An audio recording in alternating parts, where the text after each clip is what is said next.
ইয়া রাসূলুল্লাহ আপনার মুখের দিকে তাকাইলাম,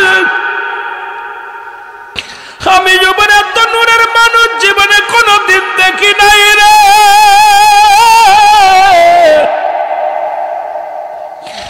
এত সুন্দর মানুষ কোনদিন মানুষের ক্ষতি করতে পারে না, যার চেহারা দেখলে ভিতর অন্তর সব পরিষ্কার হয়ে যায়, যার নূরের চেহারা দেখলে দুনিয়ার সব দুঃখ দূর হয়ে যায়, এই মানুষটা কোনদিন কারোর ক্ষতি করতে পারে না।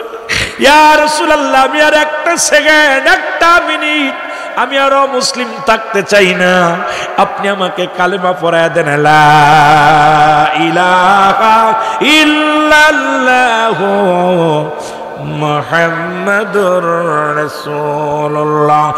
কোরআনের মধ্যে ৬৬৬৬টা আয়াত, এখন বলতেছে কিছু বাদ আছে, কিছু বাদ হয়ে গেছে।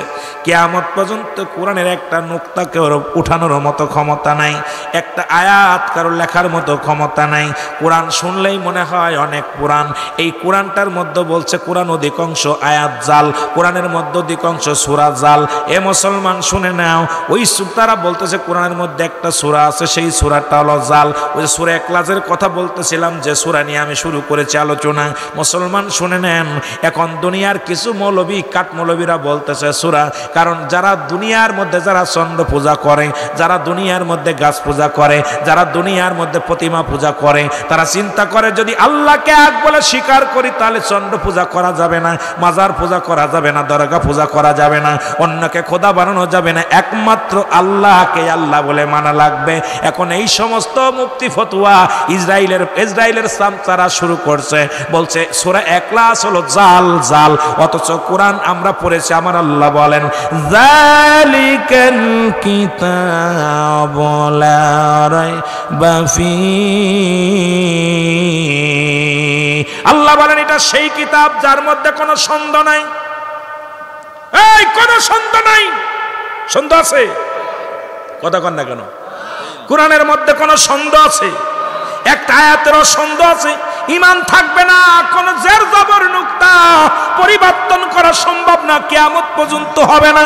আজ পর্যন্ত কেউ ভুল ধরতে পারে নাই। একমাত্র কোরআনকে মানে শ্রদ্ধা করে কারা?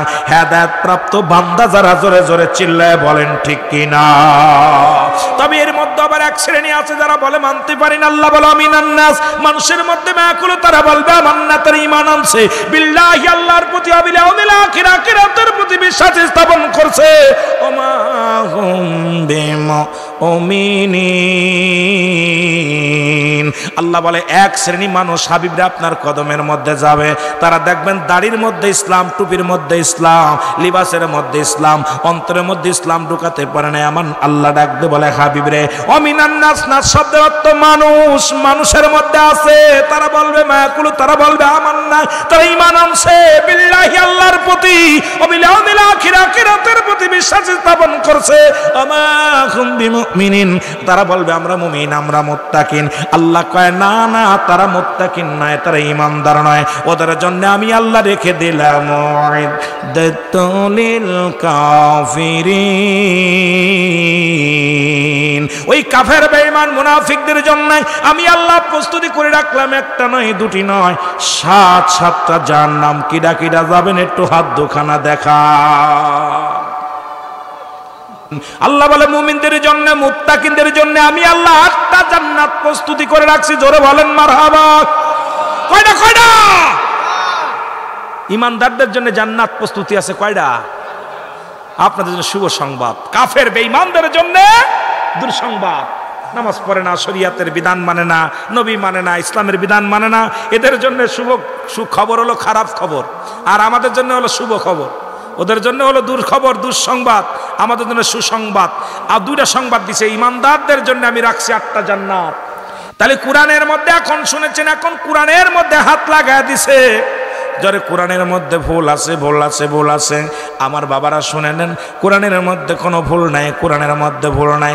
মুসলমান বাবারা গভীর মনোযোগ, এই জন্যে তারা সাফল্যগামী হবে। কোরআন বাকারার মধ্যে প্রথম থেকে একটু আলোচনা করে আল্লাহ কয় উলাইকা লা হুদাম মির রাব্বিহিম রাব্বিহিম উলাইকা হুমুল মুফলিহুন। জোরে জোরে চিল্লায় বলেন মারহাবা। আল্লাহ বলে উলাইকা, ওই সমস্ত লোক, আলা হুদাম মির রাব্বিহিম, যারা আমার রবের তরফ থেকে, আল্লাহর তরফ থেকে যারা হেদায়েতের মধ্যে আছে। ভালো করে শোনেন, যারা ডাকাতি করে না, চুরি করে না, বদমাইশি করে না, এদের কোনো পুলিশ দেখে ভয় নাই, মুসলমান পৃথিবীর মধ্যে দারোগা দেখে ভয় নাই। আল্লাহ বলে যারা দুনিয়ার মধ্যে হেদায়েত প্রাপ্ত হয়ে গেছে, শরিয়াত মানে, তরিকাত মানে, হাকিকত মানে, কোরআন পড়ে, হাদিস মানে, মা বাবার খেদমত করে, শরিয়াতের বিধান মেনে চলে, এদের জন্য আমি আল্লাহ সংবাদ দিয়ে দিলাম, এরা হেদায়েত প্রাপ্ত বান্দা, এরা সাফল্যগামী মুসলমান, এরা দুনিয়ার মধ্যে সাকসেস, কবরের মধ্যেও সাকসেস, এই পৃথিবীতেও মধ্যে তারা দুনিয়ার মধ্যেও যেমন মুসলমান। একটা কথা বুঝাইলে অনেক কথা বুঝাইতে হয়। এই যে বিল্ডিং খানা যদি ভিত্তি স্থাপন ভালো হয়, ঝড় তুফানে ভয় নাই, যদি ঝড় হয় পুড়ে ঘরেলার ভয়। আল্লাহ কয় তোদের ভিত্তি স্থাপন ভালো করে আসছিস, দুনিয়ার মধ্যে তোদের নামাজ, রোজা, হজ, যাকাত শরিয়াতের বিধান অনুযায়ী তোমরা জীবন যাপন করেছো, তোমাদের কোনো টেনশন নাই, চিন্তা নাই, তোমরাই সাফল্যগামী। আরেক দল আছে মুসলমান, ইন্নাল্লাযীনা কাফারু, যারা নিশ্চয় কুফরি করে, যারা কুফরি করলে এগুলো দেখেও না দেখার ভান করলো।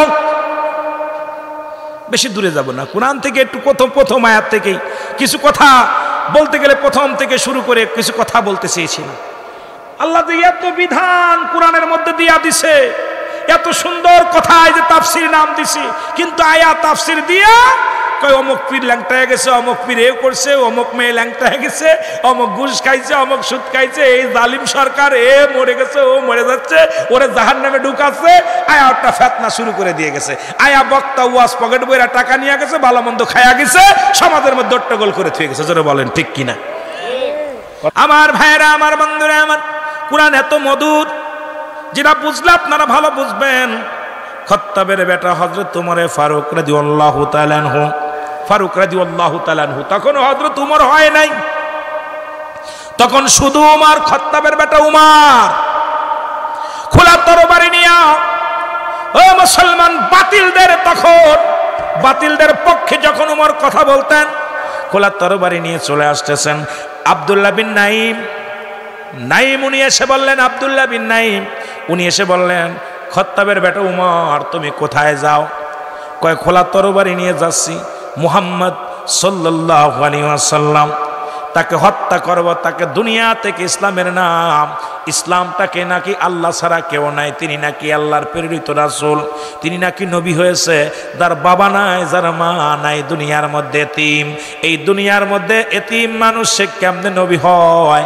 এটা মানতে পারি না, মানতে পারবো না, এটা সম্ভব নয়। আমি খাত্তাবের বেটা ওমর, আমি যাইতেছি তার কল্লা ডানতে, তাকে শিরচ্ছেদ করব। এ মুসলমান আব্দুল্লাহ বিন নাইম বলে, এ ভাই তুমি যাও, তুমি কি জানো তোমার ভগ্নিপতি দুনিয়ার মধ্যে কালেমা পড়ে মুসলমান হয়ে গেছে? জোরে বলা যাবে না মারহাবা? আর একটু জোরে বলো আল্লাহু আকবার। হযরত উমর, ওনার রাগে রক্ত টকবক করেছে যে উমর পৃথিবীর মধ্যে মুসলমান, শুনে নাও, যার ভয়ে শয়তান রাস্তা দিয়ে প্রবেশ করতেন। ইসলাম যখন কবুল করলেন, মক্কা মদিনার কোন নেতা তার সামনে আসতে পারত না। রাসূল যার জন্য দোয়া করেছিলেন, আল্লাহ হয় উমরকে আমার দলে দাও, ইসলামের পক্ষে দাও, না হয় কারে দাও, আবু জেহেলকে আমার পক্ষে দিয়ে দাও, ইসলামের পক্ষে দিয়ে দাও। হেদায়েতের মালিক পৃথিবীর মধ্যে কোনো নবী নয়, হেদায়েতের মালিক কোনো পীর সাহেব নাই, হেদায়েতের মালিক কোনো মৌলবী নাই। অনেকে বলে অমুক পীরের কাছে গেলে নামাজ লাগবো না, রোজা লাগবো না। ভালো করে শুনে নেন, দিলের কান্ডে লাগায় শুনে লন। এ মুসলমান, হেদায়েতের মালিক কোনো পীর সাহেব না। যদি বলে পীর সাহেব হেদায়েতের মালিক, ওরা ভণ্ড, ওরা বিয়াদব, ওরা লম্পট। আত্মশির পীর, চরমুনার পীর, সারসিনার পীর, জামাতি পীর, কোন আমির সাহেব হিদায়াতের মালিক নয়। এমনকি আমার নবীজি হিদায়াতের মালিক নয়। হিদায়াতের মালিক যদি নবী হতো, তাহলে আবু জেহেলে কালেমা পড়ে মুসলমান হতো। হিদায়াতের মালিক আমার আল্লাহ, আর বলার দায়িত্ব দিয়েছে আমার নবীরে, বলার দায়িত্ব আপনাকে আমাকে দিয়েছে। হিদায়াতের চাবিকাঠি স্বয়ং আল্লাহর হাতে রাখছে। জোরে বলেন ঠিক কিনা? ওমর ফারুক রাদিয়াল্লাহু তাআলা আনহু খোলা তরবারি নিয়ে ছুটলেন রাসূলকে হত্যা করার জন্য।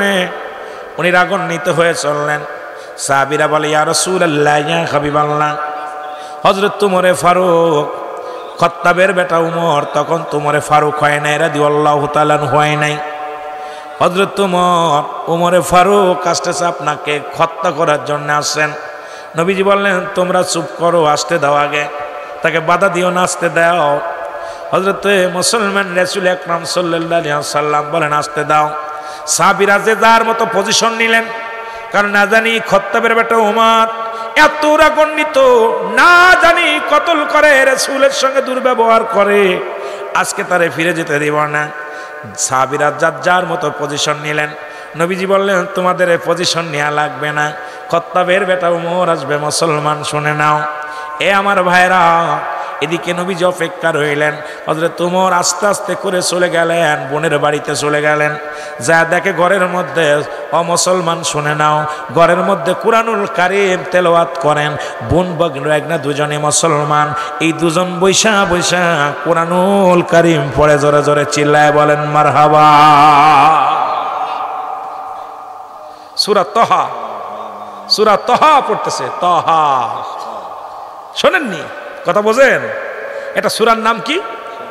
সূরা তাহা। এটা তেলাওয়াত করতেছে সাইদ। হযরতে উমরের ভগ্নিপতির নাম ছিল সাহিদ। এই সাহিদ এবং তার ভগ্নি ফাতিমা, বোন হলো ফাতিমা আর ভগ্নি হলো সাইদ, দুজন কোরআন পড়তেছে। কোরআনের কি জাদু, কোরআনের মধ্যে কি জাদু আছে! এই জাদু যদি বলা যায় মানুষ পাগল হয়ে যায়, কিন্তু এটাকে বিভ্রান্তি করে সমাজে উচ্ছৃঙ্খল বানাইতেছে। কারণ কি? আমরা নিজের স্বার্থ হাসিলের জন্য রুহুল আমিনের ইজ্জত বানারে বড় বক্তা, আরে এত বড় বক্তা হয়েছে রে, কোরআন ছাড়া কিচ্ছু বোঝে না, কথা বলে না, কিন্তু বলতে যায় কোরআনটাকেও আমরা এমন ভাবে কুফরি করে ফেলতেছি, মানুষকে ধোঁকা দিয়ে মানুষকে ভুল পথে আমরা পরিচালনা করতেছি। আল্লাহর দরবারে কি জবাব দিব? জোরে বলা যাবে না আল্লাহু আকবার। হযরত উমরে ফারুক রাদিয়াল্লাহু তাআলা আনহু কিছুক্ষণ নীরবে কোরআন পড়া শুনলেন। আহা, শোনা পর দেখেই উমরের ভগ্নিপতি এবং উমরের বোন দেখার সঙ্গে সঙ্গে কোরআন পড়া বন্ধ করে থরথর করে কাঁপতেছে। শেষ, খোলা তরবারি হাতের মধ্যে আছে হযরত উমরের। উমর কিছুক্ষণ নীরব থাকলেন, কেউ কথা বলে না। হযরত সাইদ কথা বলেন না, ও মুসলমান বোন কথা বলে না, কারণ উমর রাগান্বিত, খাত্তাবের বেটা উমর খুব রাগান্বিত, না জানি কতল করে ফেলবে, কোনো কথা বলে না। হযরত উমর বলে, বোন রে, একটু আগে তোমরা কি পড়তেছিলা? বলে, কুরআনুল কারীম থেকে তেলাওয়াত করতেছিলাম, এত মজা, এত প্রেম। ওমর বলে, বোন রে, আমাকে একটু আরেকবার পড়ে শোনাও। বলে, ভগ্নিপতিরে ডাক দে, বলে তুমি আমার একটু শোনাও। কয়, শোনানো যাবে না, তুমি অজু গোসল করে আসো, কারণ আমাদের এই কোরআন শুনতে লাগলে অজু লাগবে, গোসল লাগবে, পবিত্রতা লাগবে, কারণ এই কোরআনটার অনেক দাম, এই কোরআনটার অনেক দাম জানেন, এই কোরআনটা ওজন এতটুক মনে করেন না। এই কোরআন যখন নাজিল হলো পাহাড়ের উপরে, পাহাড় বলে আমি পারবো না, সহ্য করতে পারবো না। এটা পাতলা মনে করছেন, হাতে ধরছি, এটা কি ভার জানেন? পাহাড় বলে, আল্লাহ এত ওজন, এত, এটা আমি সহ্য করতে পারবো না। জমিন বলেন, আল্লাহ আমার ভিতরে দিবেন না, আমি পুড়ে ছাই হয়ে যাব, এই ওজন আমি ঠেকাইতে পারবো না। মুসলমান কিন্তু এই কোরআন মানুষের ব্রেনের মধ্যে, কোরআন মানুষের অন্তরের মধ্যে দিয়া দিছে, সেই কোরআন কিন্তু অনেক ওজন। কোরআন কিন্তু 1-2 মণ ওজন নয়, কয়েক টন ওজন নয়। এই কোরআনে যার ভিতরে ঢুকছে তাকে অবশ্যই ওজনওয়ালা মানুষের মতোই চলতে হবে। জোরে জোরে বলেন ঠিক কিনা? কোরআন, সেই কোরআনের প্রতি আমাদের শ্রদ্ধা, ভালোবাসা উঠে গেছে, কিন্তু মনে করি হালকা জিনিস হাতের মধ্যে নিচ্ছি, কিন্তু এটার কত ওজন। আমার ভাইয়েরা, আমার বন্ধুরা, আমার যে কথা বলতেছিলেন, হযরত উমর ফারুক গোসল করে আসলেন, ওযু করলেন, এবার সূরা তাহা পাঠ করলেন। পাঠ করার পর, এ মুসলমান শোনো, উনি চলে গেলেন। কোরআনের আয়াত শুনে হযরত উমর পাগল হয়ে গেলেন। গুটি গুটি পায়ে তরবারি, তখনও হাতের মধ্যে তরবারি আছে, এই তরবারিটা নিয়ে হযরত উমর ফারুক চলে গেলেন রাসূলুল্লাহর কদমের মধ্যে। আমার নবীর কাছে যা পরে দাঁড়ায় আছে, আমার নবীজি মুসলমান শুনে নেন, নবীজির সামনে খোলা তরবারি নিয়ে গেছেন। সাহাবীরা চিন্তা করে নবীজি হুকুম দিলেই আজকে শেষ করে দিব, কিন্তু উমর কোনো কথা বলে না। আমার নবীজি উমরের কলার চেপে ধরলেন, আল্লাহু আকবার বলেন না, এইরকম কলারটা চেপে ধরলেন, বলে উমর রে তুমি কিসের জন্য আসছো আমার সামনে খোলা তরবারি নিয়ে? উমর থরথর করে কেঁপে তরবারিটা পড়ে গেছে, বলে ইয়া রাসূলুল্লাহ ইয়া হাবিবাল্লাহ, ইয়া রাসূলুল্লাহ ইয়া হাবিবাল্লাহ, এই মানুষটাকে মারার জন্যে, এই মানুষটাকে আমি হত্যা করার জন্য খোলা তরবারি নিয়ে বেড়াইতেছি। ইয়া রাসূলুল্লাহ আপনার মুখের দিকে তাকাইলাম, আমি জীবনে এত নূরের মানুষ জীবনে কোনদিন দেখি নাই রে।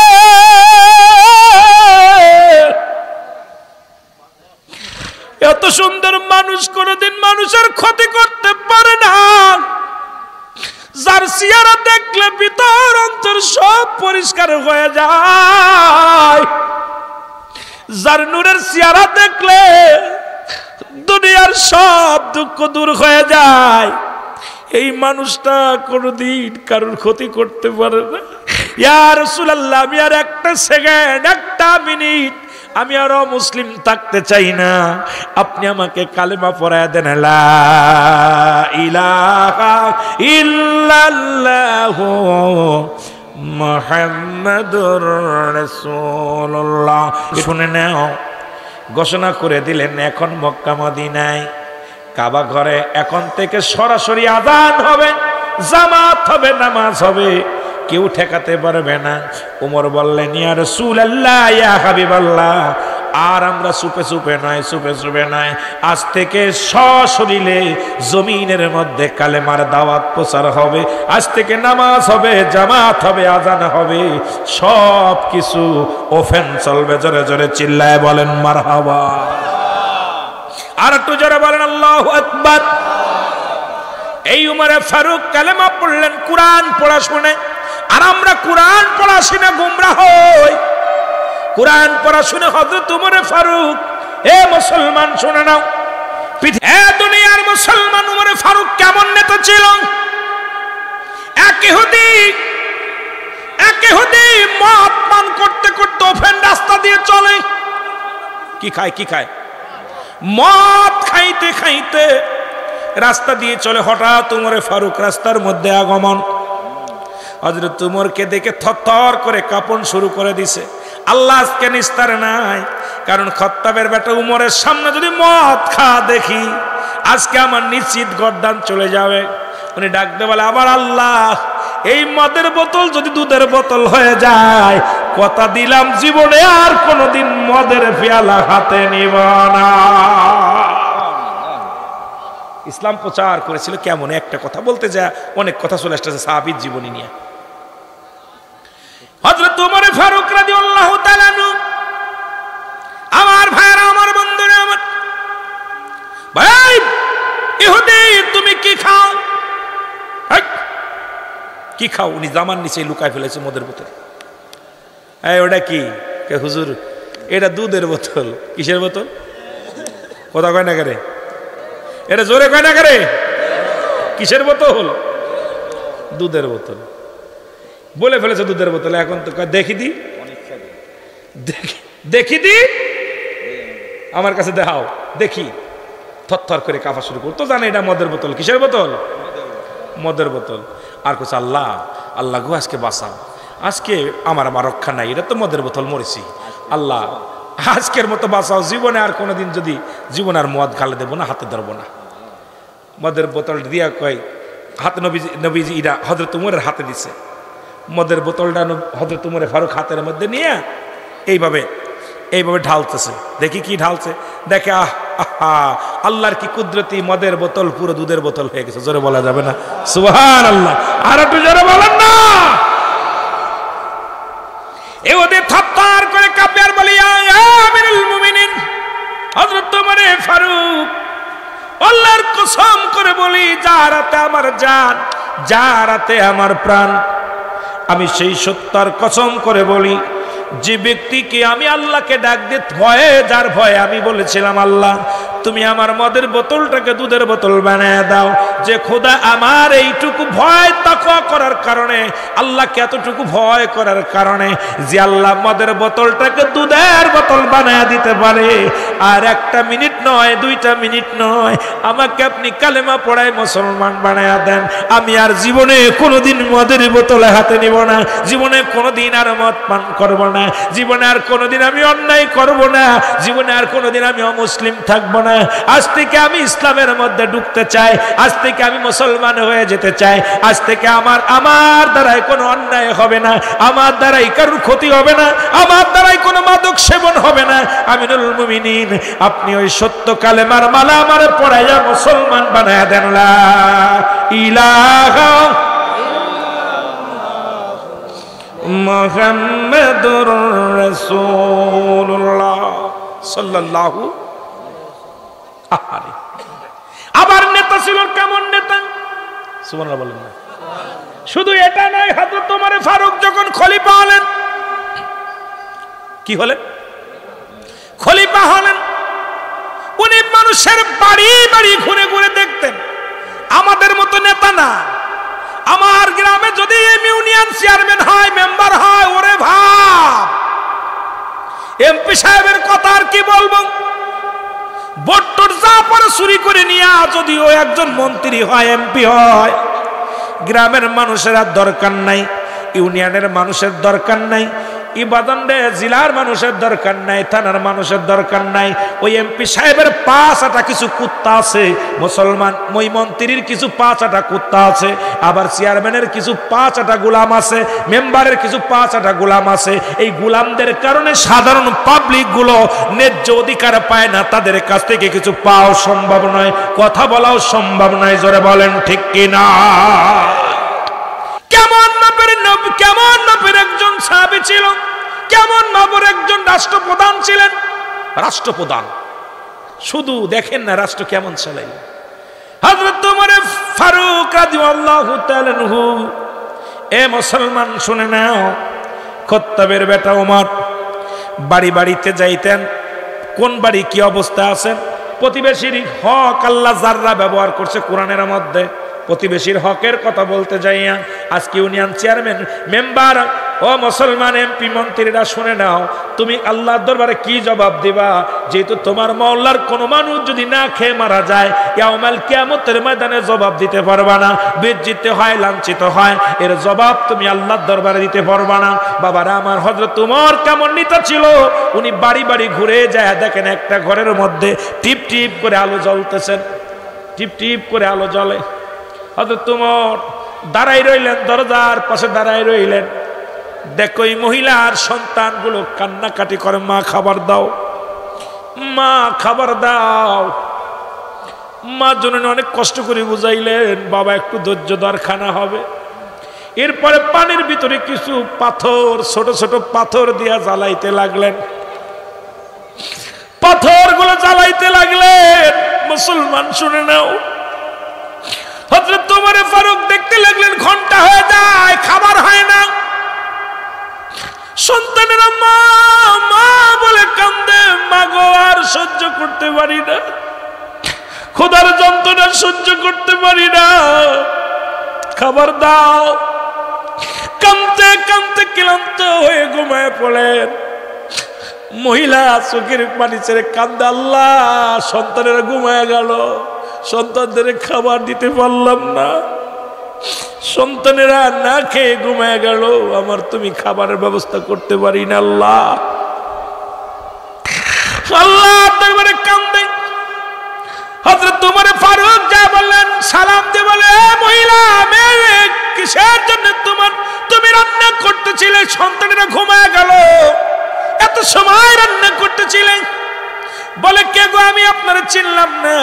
বলে, তোমার চিনা লাগবে না, কয়েক কটা দিন ঘরের মধ্যে কোনো চাউল নাই, খাবার ব্যবস্থা নাই, সন্তানেরা শুধু খিদার যন্ত্রণায় কান্দে, সন্তানেরা মা মা বলে চিৎকার মারে, ঘরের মধ্যে কোনো খাবারের ব্যবস্থা নাই। সন্তানদের বোঝানোর জন্য পাতিলের মধ্যে কিছু পাথর দিয়া পানি ফুটাইতেছিলাম আর বলতেছিলাম সন্তানের এই খানা হয়ে গেল, রান্না হয়ে গেলে খাবার দিব। সন্তানেরা কাঁদতেছিল, তাদের কান্না সহ্য করতে পারি না, তাদের কান্না। আমি মা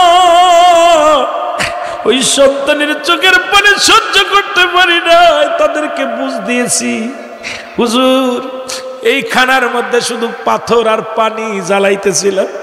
হযরত ওমর কই মা গো একটু ধৈর্য ধরো, আমি আসতেছি আসতেছি কই দৌড়ায় চলে গেলেন। দৌড়ে যাইয়া আসলামকে ডাক দিয়ে বলে, মুসলমান শুনে নাও, বাইতুল মালের চাবি খোল, তাড়াতাড়ি তোর তালা খোল।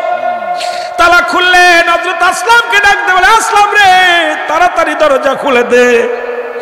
দরজা খুলে দিলেন। হযরত ওমর ফারুক বললেন, আমার মাথায় আটার বস্তারে উঠায়া দে। কেমন নেতা যিনি ওই মুসলমান তৎকালীন জামানার প্রধানমন্ত্রী খলিফা, আর আমাদের চেয়ারম্যানের খাটের নিচে সোয়াবিন তেলের বোতল পাওয়া যায়।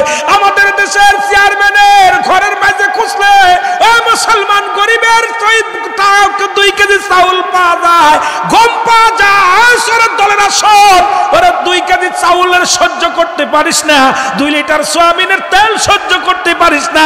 চোর এমন চোর, এই চোরগুলো নেতা হইয়া জাতিটারে শেষ করে, সমাজটারে শেষ করে।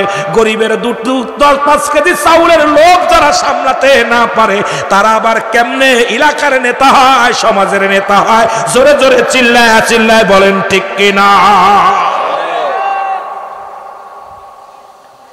এই যে দেখতেছি ফেসবুক খুলে দাও, অমুক জায়গার চেয়ারম্যান, অমুক জায়গার এমপি এত বস্তা গম চুরি করতেছে। গরিবের হক, গরিবেরটা চুরি কইরা মাটি খুঁড়ে তার নিচে থুয়ে দিছে, খাটের নিচেই পাওয়া যাচ্ছে।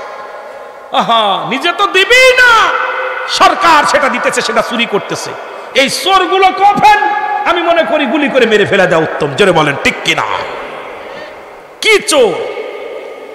হয়তো আমার এমপি সাহেব, মন্ত্রী সাহেব ওয়াজটা শুনবে আর আমার গালি দিবে, রাগ করবে, কিচ্ছু যায় আসে না।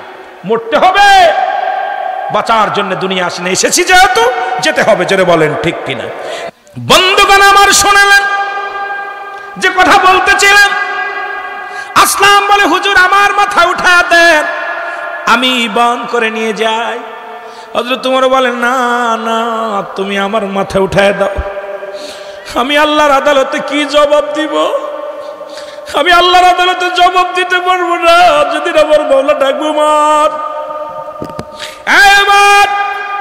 তোমার যমক ব্যক্তি না ক্ষুধার্ত অবস্থায় ছিল, আমি কি জবাব দিব? আসলাম রে জলদি করে আমার মাথায় উঠায় দে। হযরত ওমর মাথার মধ্যে উঠাইয়া এই মুসলমান শুনে নাটার বস্তা নিয়ে টানিয়া ওই মহিলার ঘরে যা বললেন, বুন্ডে আমার বড্ড দেরি হয়ে গেছে, এই লও এই আটা দিয়া রুটি বানাও, রুটি বানায় তোমার সন্তানদের খাওয়াও, প্রাণ ভরে খাওয়াও। আর আগামীকাল তুমি উমরের রাজ্যে যাবা। উমরের কি যাবা? মুসলমান ওই কোরাস দরবারে যাবা, এর চাইতে বেশি তোমারে দিয়া দিব। আমি তার কাছে বলে একটু বেশি দিয়া দিব, তুমি যাবা, আগামীকাল যাবা। দেরি করেন, ছেড়ে দিব ওয়াজ, ভয় নাই, চলে যেতে হবে। ছেড়ে দেব ওয়াজ, কি ছেড়ে দিব? উঠাওয়াটি করলে মজা লাগে না। হযরত ওমর বললেন, আগামীকাল আপনি রাজদরবারে যাবেন। মহিলা বললেন, হুজুর খলিফা উমর যদি খলিফা না হয়ে যদি আপনি হতেন কতই না উত্তম হতো। আপনার মতো ভালো মানুষ, আপনার মতো ভালো মানুষগুলো কেন চেয়ারে বসে নাই? আপনার মতো ভালো মানুষগুলো কেন আগে এই নেতা হয় না? কোথায় কোন উমরেরা দিয়ে দিয়েছে দায়িত্ব, সে আমরা বিপদে আছি, না খেয়ে আছি, এগুলো দেখে না। উমর বলেন, বুনরে বেশি কথা বলো না, তুমি আগামীকাল তুমি যাবা উমরের রাজ্যে যাবা, ওখানে গেলে আমি তোমার একটু বেশি দেওয়ার ব্যবস্থা করে দিব। মহিলা সকাল হয়ে গেল, আসলো, এসে দেখে খলিফা হযরত উমর ফারুক আমিনুল মুমিনিন হযরত উমর ফারুক রাজ দরবারে বসে আছেন। দেখার সঙ্গে সঙ্গে দৌড়ে থরথর করে কাঁপে আর কান্দে, হুজুর আমারে মাফ করে দেন, বেয়াদবি হয়ে গেছে, কারণ আমি আপনাকে চিনতে পারি নাই। উমরে ফারুক ডাকতে বলে, বন্ডে তুমি আমাকে চিনতে পারো নাই, কারণ আমি যে তোমার ঘরে পৌঁছাতে দেরি করে ফেলেছি। আমার আল্লাহ যদি আমার কাছে জবাব চায় আমি জবাব দিতে পারবো না, আমি আরো আগে তোমার ঘরে পৌঁছে যাওয়ার দরকার ছিল। জোরে জোরে চিল্লায় বলেন মারহাবা। এরা হলো নেতা, এরা হলো এমপি, এরা হলো মন্ত্রী, এরা হলো সমাজের নেতা। আর আমার দেশের নেতারা ভোটের আগে তাদের পায়ের ধুলায় ঘরবাড়ি নষ্ট হয়ে যায়, পায়ের স্যান্ডেল নষ্ট হয়ে যায়, নির্বাচিত হওয়ার পর তাদের দেখা যায় না। এই জন্য বাবা, যখন যাদেরকে ভোট দিব ওদেরকে দেখে শুনে দেওয়া লাগবে, যেই নেতার দ্বারা আমাদের উপকার হবে, যে নেতা আমাদের দুঃখে সুখে পাশে থাকবে, যে ব্যক্তিকে আমাদের দুঃখে সুখে পাশে পাবো, যে ব্যক্তিকে আল্লাহর ভয়, যার ভিতর আল্লাহর ভয় আছে, রাসূলের প্রেম আছে, এমন নেতাও আমরা কেন আমরাও তারে যাচাই বাছাই করে এমন নেতাকে যদি আমরা সিলেক্ট করি, অবশ্যই শান্তি ফিরে আসবে ইউনিয়নে, শান্তি ফিরে আসবে গ্রামে, শান্তি ফিরে আসবে সমাজে। এমন মানুষগুলো আমাদের দরকার। ওই হযরত উমরের নামে হাজার উমর আছে, কিন্তু এই চরিত্র মানুষ পাওয়া যাচ্ছে না। আল্লাহ আমার বাংলাদেশ মুসলিম দেশ, এই দেশের মধ্যে যারা নেতা আছে, আল্লাহ তাদের মাথার মধ্যে উমরের আদর্শটা ঢুকায়া দাও, যেন বাংলাদেশের প্রতিটা জনগণকে শান্তি দিতে পারে, বাংলাদেশের জনগণ যেন তাদের আচরণে কষ্ট না পায়, বাংলাদেশের জনগণ যেন তাদের কথার দ্বারা হোক, ভালোবাসায় হোক, তারা যেন তৃপ্তি পায়, শান্তি পায়, সেই তৌফিক দান করো। জোরে জোরে চিল্লায় বলা যাবে না মারহাবা। পৃথিবীর মধ্যে আল্লাহ রাসূলের প্রেমে পাগল হয়ে গেলেন, আর নবীকে এত ভালোবাসতেন। একবার জমি সংক্রান্ত নিয়ে, একটা জমি জমা নিয়ে ও মুসলমান একটা ঝামেলা হলো এক ইহুদি এবং মুসলমানদের মধ্যে। কথাটা ভালো করে বুঝে নেবেন। যখন শুরু হয়ে গেল, মুনাফিক মুসলমান একজন কাফের জমি সংক্রান্ত নিয়ে একটা হলো, ঝামেলা হলো। রাসূলুল্লাহর কাছে ইহুদি ব্যক্তি, মুসলমান ব্যক্তি দুজনেই চলে আসলেন, রাসূলুল্লাহর কাছে চলে আসলেন। রাসূল ফয়সালা দিলেন, দুজনের বক্তৃতা শুনলেন, দুজনের কথা শুনলেন। কথা শুনিয়ে নবীজি সিদ্ধান্ত নিলেন, রায় দিয়ে দিলেন, ইহুদির পক্ষে রায় দিয়ে দিলেন। জোরে বলা যাবেন আল্লাহু আকবার। রায় দিলেন কার পক্ষে? জোরে বলেন না, কার পক্ষে? ইহুদির পক্ষে রায় দিলেন। ইহুদির পক্ষে রায় গেলে মুসলমান মানতে পারে না, চিন্তা করে আমি হলাম মুসলমান, এরপরে নবী আমার পক্ষে রায় না দিয়া নবীজি রায় দিয়ে দিলেন ইহুদির পক্ষে, আমি মানতে পারি না। উনি রায় মানে নাই, না মেনে চলে গেলেন হযরত আবু বকর সিদ্দিক রাদিয়াল্লাহু তাআলা আনহুর কাছে। আবু বকর বললেন, ভাই কিসের জন্য আসেন? রাসূলুল্লাহর কাছে গিয়েছিলাম একটা বিচারের জন্য, নবীজি রায় দিছে ইহুদির পক্ষে, সুতরাং আপনার কাছে আমি আসি। রাসূলুল্লাহর রায় আমার পছন্দ হয় নাই, বিচার আমার পছন্দ হয় নাই, আপনি বিচার করেন। যেহেতু আপনার কাছে আমি জানি, ভাই আবু বকর আপনার কাছে আসি, যেহেতু আপনি নবীর চাইতে 6 মাসের বড়। কয় মাসের বড়? কার চাইতে? নবীর চাইতে 6 মাসের বড়। কয় মাসের? 6 মাসের বড়। যেহেতু উনার চাইতে আপনার জ্ঞান বেশি, কার লাগে কার তুলনা করেন? আপনার কাছে এসেছি, আপনি রায় দিবেন। যেহেতু আমি মুসলমান, আপনার রায় শুনে আমি খুশি হব। হযরত ওমর আবু বকর বলে, ভাই আপনি আমার কাছে রায় নিতে আসছেন, যেখানে রাসূলুল্লাহ রায় দিয়েছেন, রাসূলুল্লাহ বিচার করেছে, ফয়সালা করেছে, এই ফয়সালার উপরে আমার কোনো হাত নাই। আমার নবী যে রায় দিছে, আমার ওই একই রায়, এর মধ্যে আমি দ্বিধাদ্বন্দ্ব, আমি দ্বিমত প্রসন্ন করতে পারবো না। রাসূল যেটা রায় দিছে ওটাই কারের। জোরে জোরে চিল্লায় বলা যাবে না মারহাবা। নবীরে কত শ্রদ্ধা করতে মানত, উনার ওটাও পছন্দ হলো না, উনি বলে না মানি না। ইহুদি বলে, তোমার মুসলমান, ভাই তোমার নবী রায় দিছে, তুমি মানলা না। হযরত আবু বকরের কাছে আসলে, তিনি রায় দিল, মানলা না। এখন তুমি কি বলতে চাও? বলো চলো আর একটা জায়গা আমি যেতে চাই। বলে কোথায়? কয় চলো হযরত উমরের কাছে। সুবহানাল্লাহ বলেন না। কার কাছে? কার কাছে? জোরে বলেন না, কার কাছে? হযরত উমর ফারুক রাদিয়াল্লাহু তাআলা আনহুর কাছে চলো যাই। উনি বললেন, বলার পর বললেন চলো যাই। হযরত উমরের কাছে আসলেন। হযরত উমর রাদিয়াল্লাহু তাআলা আনহু বসে আছেন। এবার এসে বিচার দিলেন। মুসলমান বললেন, হুজুর আপনার কাছে আসি, আমাকে আপনি সঠিক রায় দিবেন, বিচার করবেন, আপনি ন্যায়পরায়ণ নয়, আপনাকে মানি, আপনার কাছে এসে আমি ন্যায় বিচার পাবো, এই আশা করে আপনার কাছে আসছি। হযরত উমর শুনলেন, তোমাদের কি বলো, তোমাদের মতামত কি বলো, তোমাদের বলবা কি বলতে চাও বলো। হযরত উমর দুজনের কথা শুনলেন, শোনার পর বলছে দাঁড়ান আমি রায় দিব, এইবার রায় দিব। রায়টা দিবে হযরত উমর ঘরের ভিতরে যা খোলা তরবারি নিয়ে আসলেন। আল্লাহু আকবার বলেন না। খোলা তরবারি নিয়ে ওই মুনাফিক মুসলমানটাকে এক কবে গর্দান থেকে মাথাটা তার জমিনের মধ্যে ফেলাইয়া দিছে।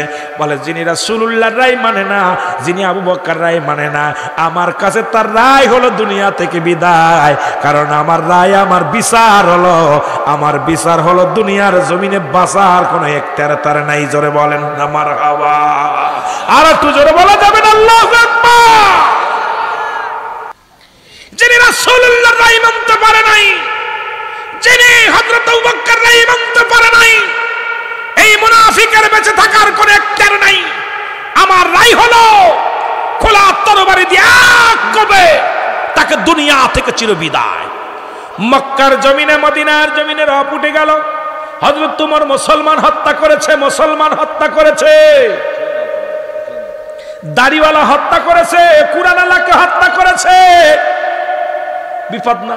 মুসলমান মুসলমানকে হত্যা করেছে। ভেজাল কথা বলেন না কেন? বড় অন্যায় না?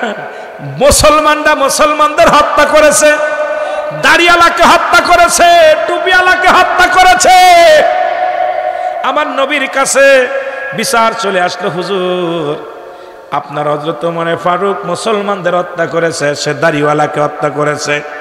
আমার নবী বিচার করবে, উমরকে ডাকা হলো। আমার আল্লাহ পাক জিবরিলকে ডাকতে বলে, জিবরিল রে আমার হাবিবরে জানায় আয়, আমার হাবিব জন উমরের বিরুদ্ধে কোনো ডিসিশন না নেয়। কারণ হযরত উমর কোনো মুসলমানকে হত্যা করে নাই, হযরত উমর কোনো ইমানদারকে হত্যা করে নাই। হযরত উমর হত্যা করেছে পৃথিবীর মুসলমানদের মধ্যে সবচেয়ে মুনাফিককে। জোরে জোরে চিল্লায়া বলা যাবে না আল্লাহু আকবার। সূরা মুনাফিক, একদম মুনাফিক হত্যা করলেন হযরত উমর।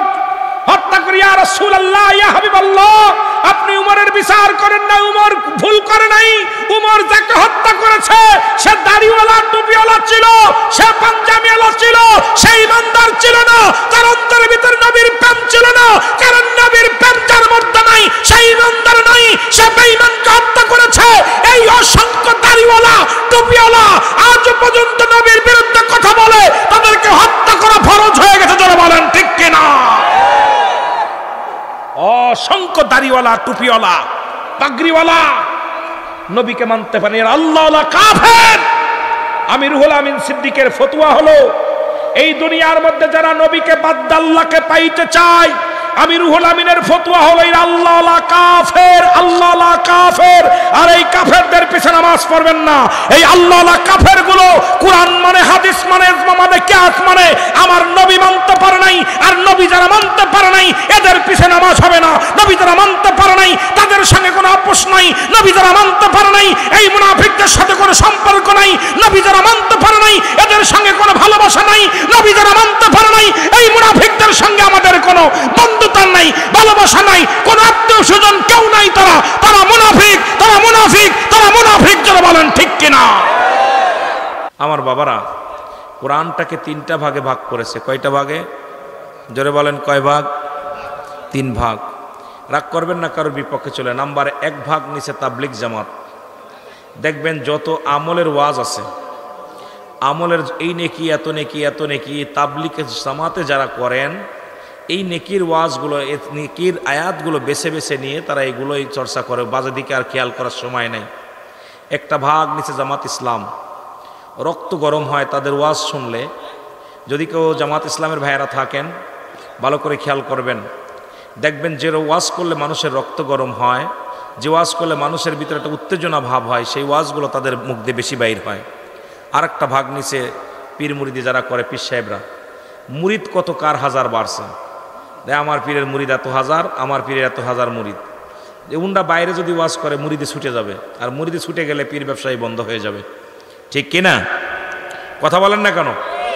আমি আমার গায়ের জোরে বলতেছি না সত্য কথা বলতেছি?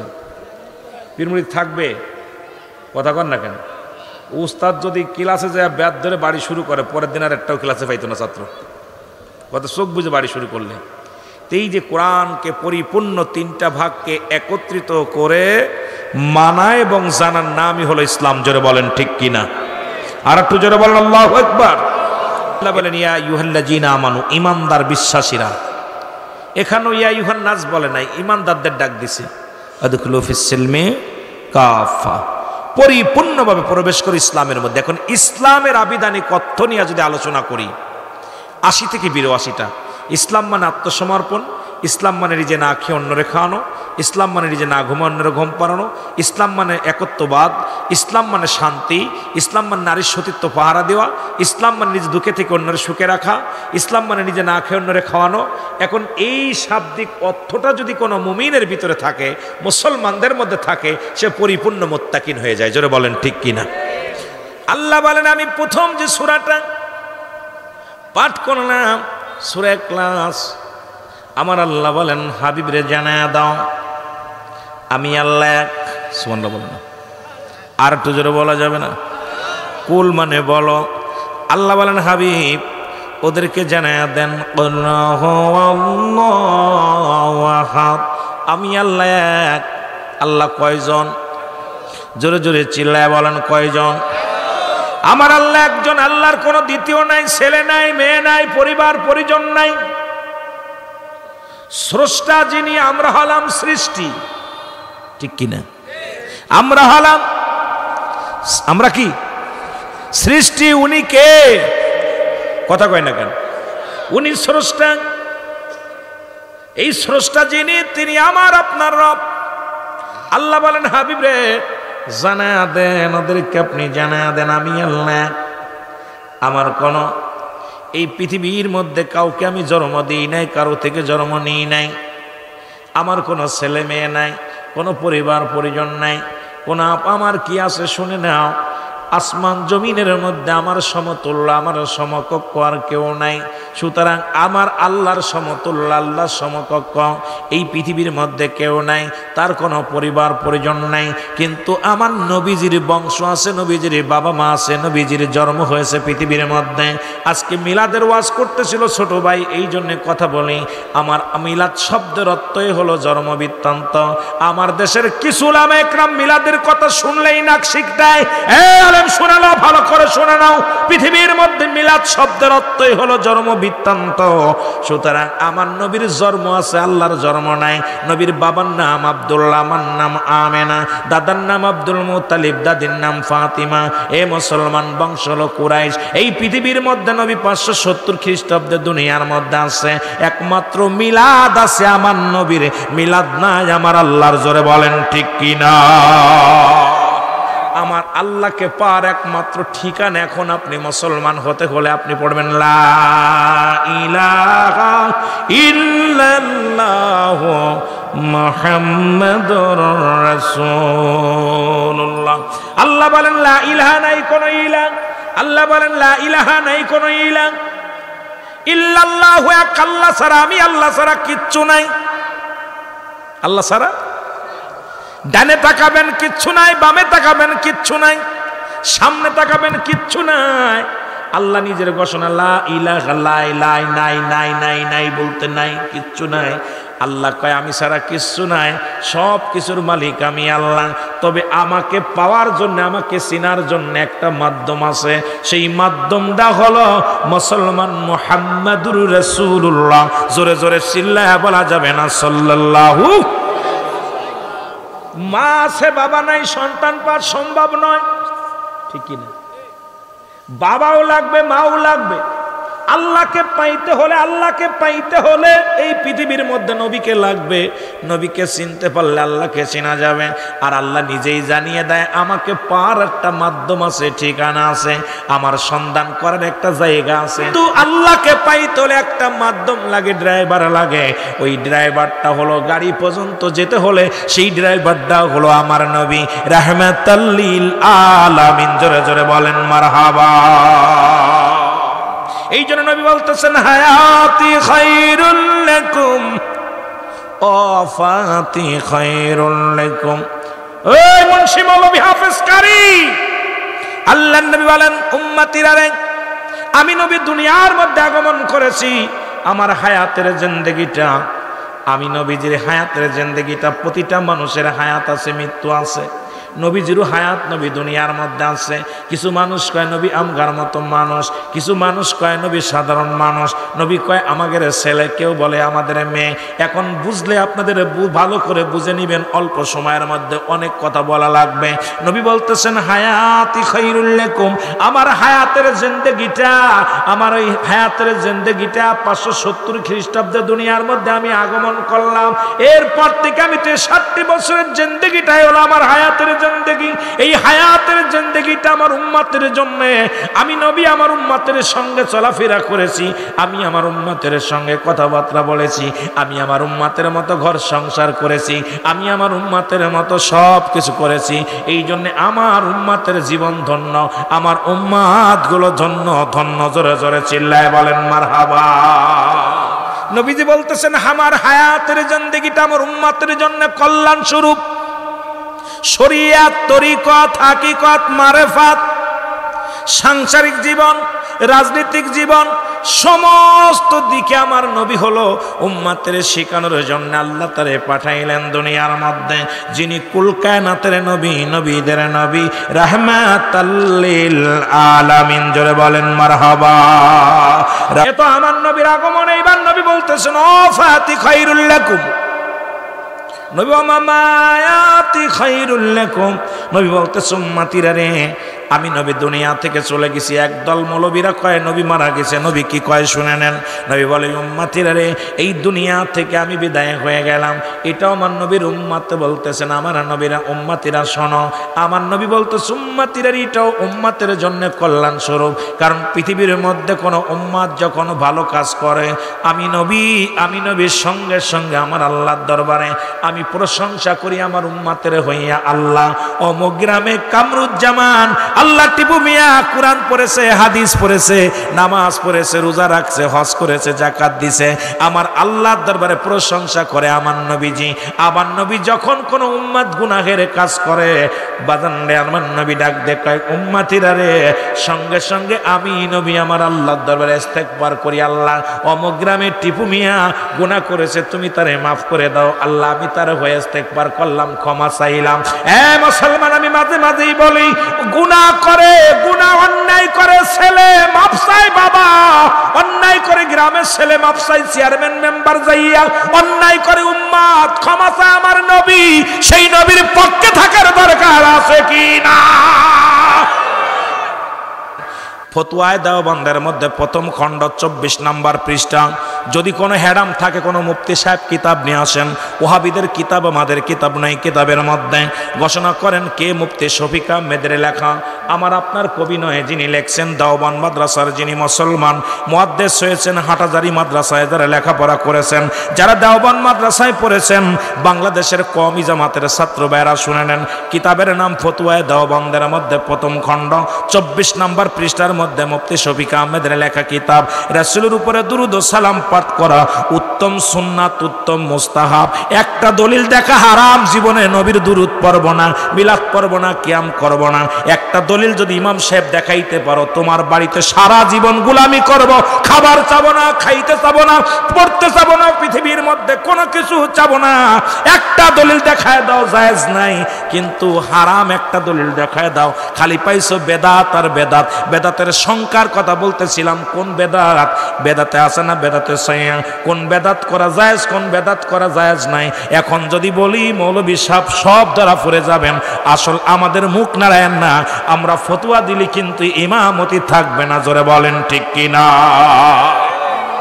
আবার ওখানে এখন কয় দোয়া করা যাবে না, একদল বাইর হইছে উনাদের কিতাব ফতোয়ায়ে দেওবন্দের মধ্যে 2য় খণ্ডের মধ্যে 33 নম্বর পৃষ্ঠা, না পাইলে এখন হাত পা বেঁধে ভেঙে ফেলবেন আমার। এখান কিতাবের মধ্যে লেখছে 5 ওয়াক্ত নামাজ আদায় করে জিয়ারত করে সর্বআলা আল্লাহর দরবারে হাত উঠায় দোয়া করা উত্তম মুস্তাহাব। হারাম একটা কিতাব দেখাও মুস্তাহাব আমলটা করলে সব, না করলে গুনাহ নাই, তবে করলে কি দোষ? কারণ তুমি তো কেবলা চেনো না, তোমার কেবলা তোমার মা বাবা চিনাই নাই। শরীয়তের কেবলা হলো কাবা।